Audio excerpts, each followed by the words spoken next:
Let's take a look at Paul McCartney's bass line on the Beatles song Day Tripper. Day Tripper has this iconic guitar and bass riff that goes through a whole lot of the song. That riff is often one of the first Beatles riffs we learn, but sometimes we learn it wrong.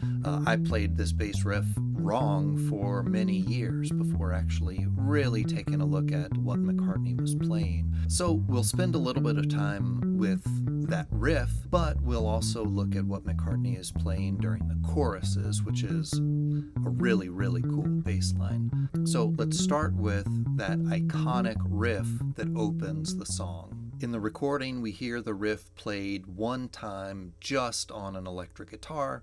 The bass enters on the second statement of the riff. The guitars are playing the riff down here, starting on an open E.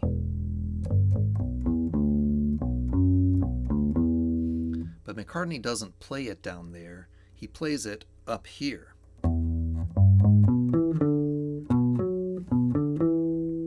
Would have been easy for McCartney to have just doubled it, sort of in the same position that the guitars are playing, but down an octave.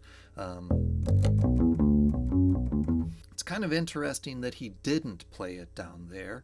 Maybe it sounded too heavy or sludgy.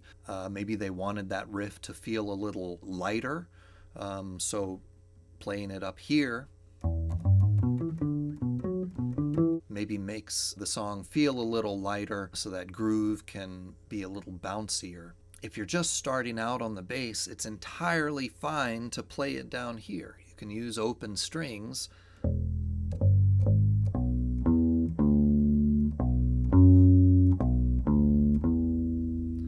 It lays pretty well. You don't have to shift your hand at all.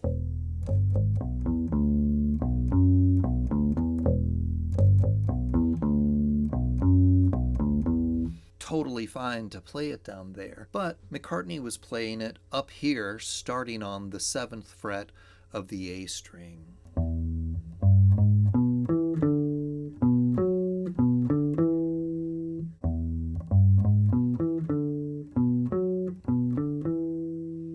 One of the things I often hear players do in this song is they use hammer-ons and slides to connect some of the notes.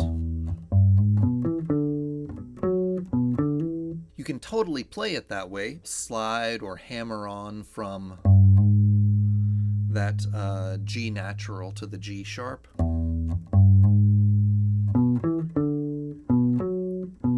And then the last two notes of the riff. I often hear people hammer on from the D to the E. But that's not what McCartney played. That's not what George and John were playing on their guitars. They were picking every single note. Every note got its own attack.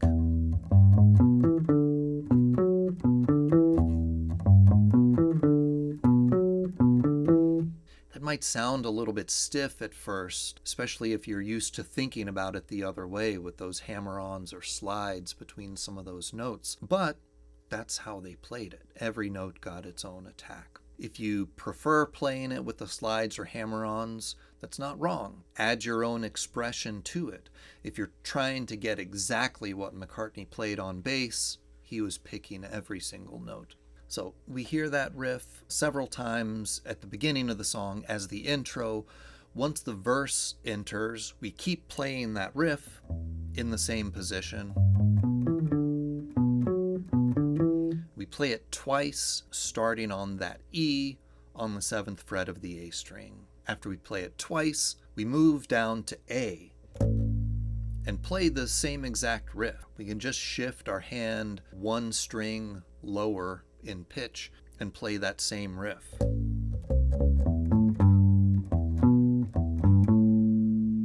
we play it once in A, then move back to E and play it again. It's kind of interesting that when they're playing the riff in E, McCartney is playing in the same octave as the guitars. He's playing it starting on this E, which is the same exact pitch in the same octave that the guitars are starting. When the riff moves to A, the guitars move up, but the bass moves down. instead of moving up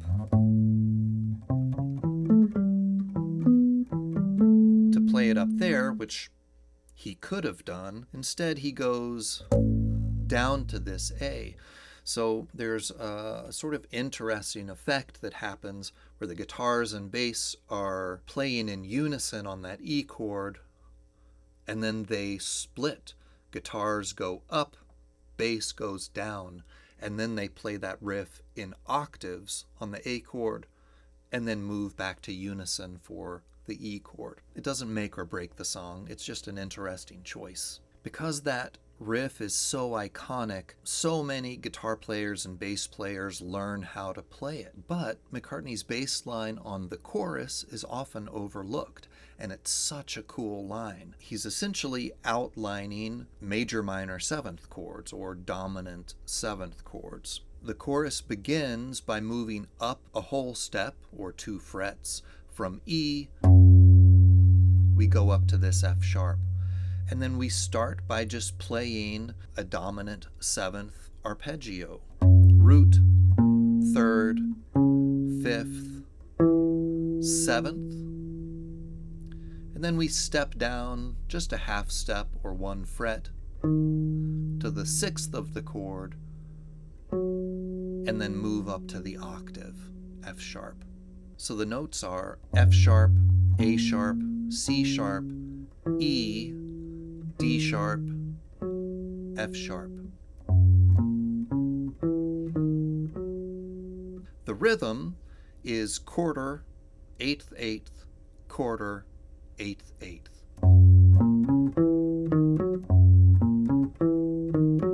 And we play that 4 times.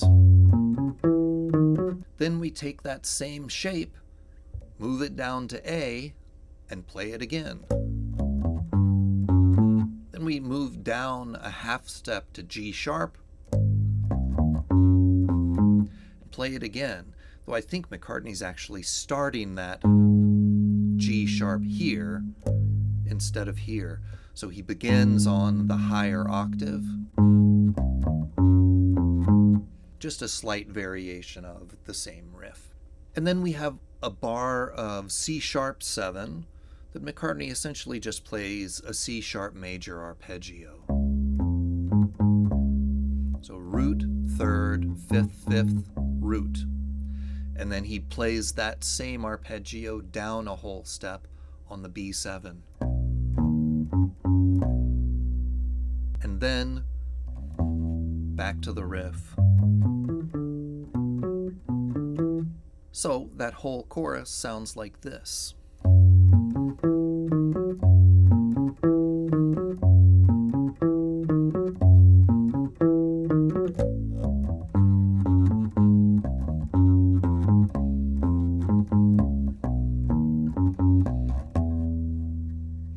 And back to the riff. That's basically what he plays in the first chorus and the third chorus. The second chorus is a little bit different. Instead of, he plays the exact same notes, just with a different rhythm. Instead of quarter, 8th, 8th, quarter, 8th, 8th, he plays quarter, quarter, 8th, 8th, 8th, 8th. So quarter, quarter, and then 4/8.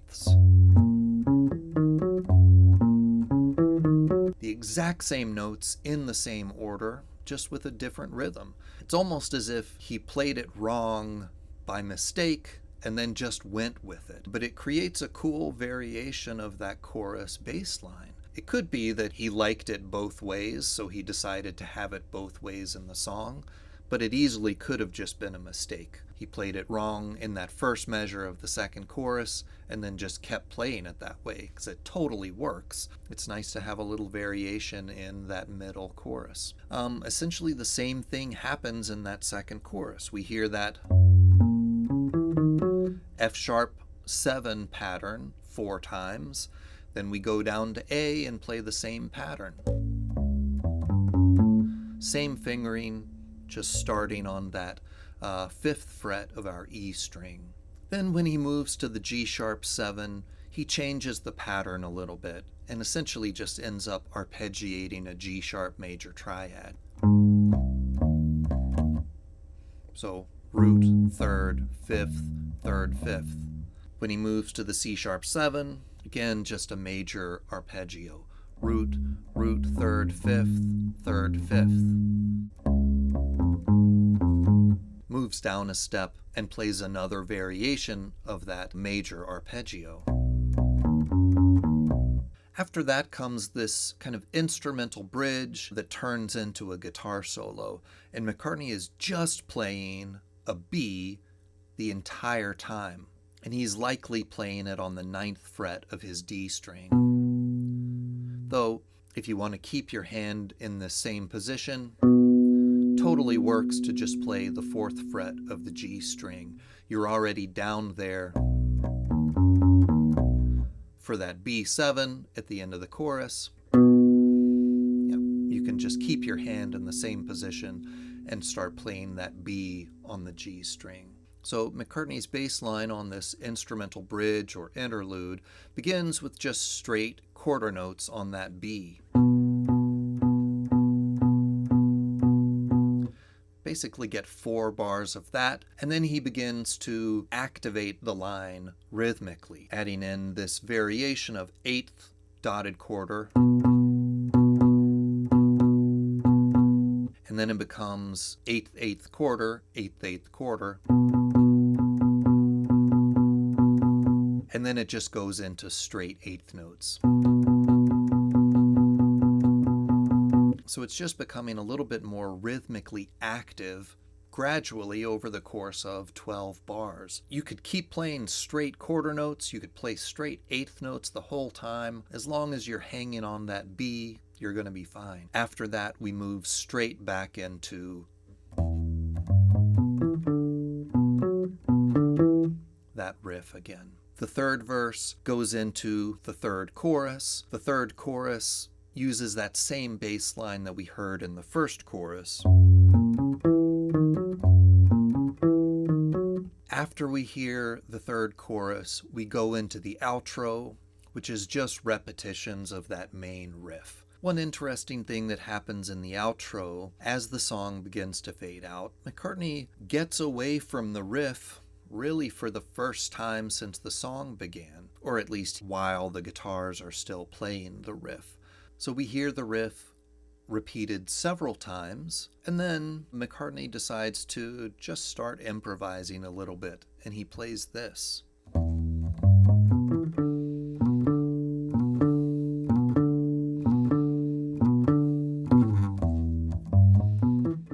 He just starts repeating that, which is really just a B to a D. He's kind of scooping into that B, and then eventually falls back into the riff. That's a very kind of Motown and Stax thing to do.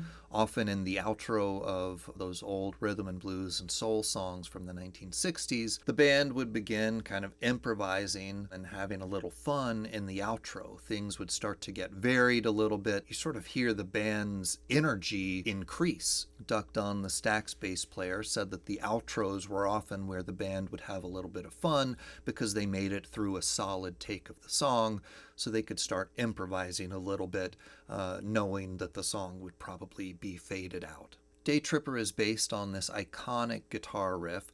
McCartney on bass doubles that riff through much of the song. Though that riff is so iconic, people often overlook McCartney's bass line on the chorus, which is really cool, which provides some nice movement under the chorus of the song. Thanks so much for watching. I've got more McCartney bass and Beatles content on my YouTube channel. Like and subscribe. Visit BeatlesBasslines.com for more info. Thanks.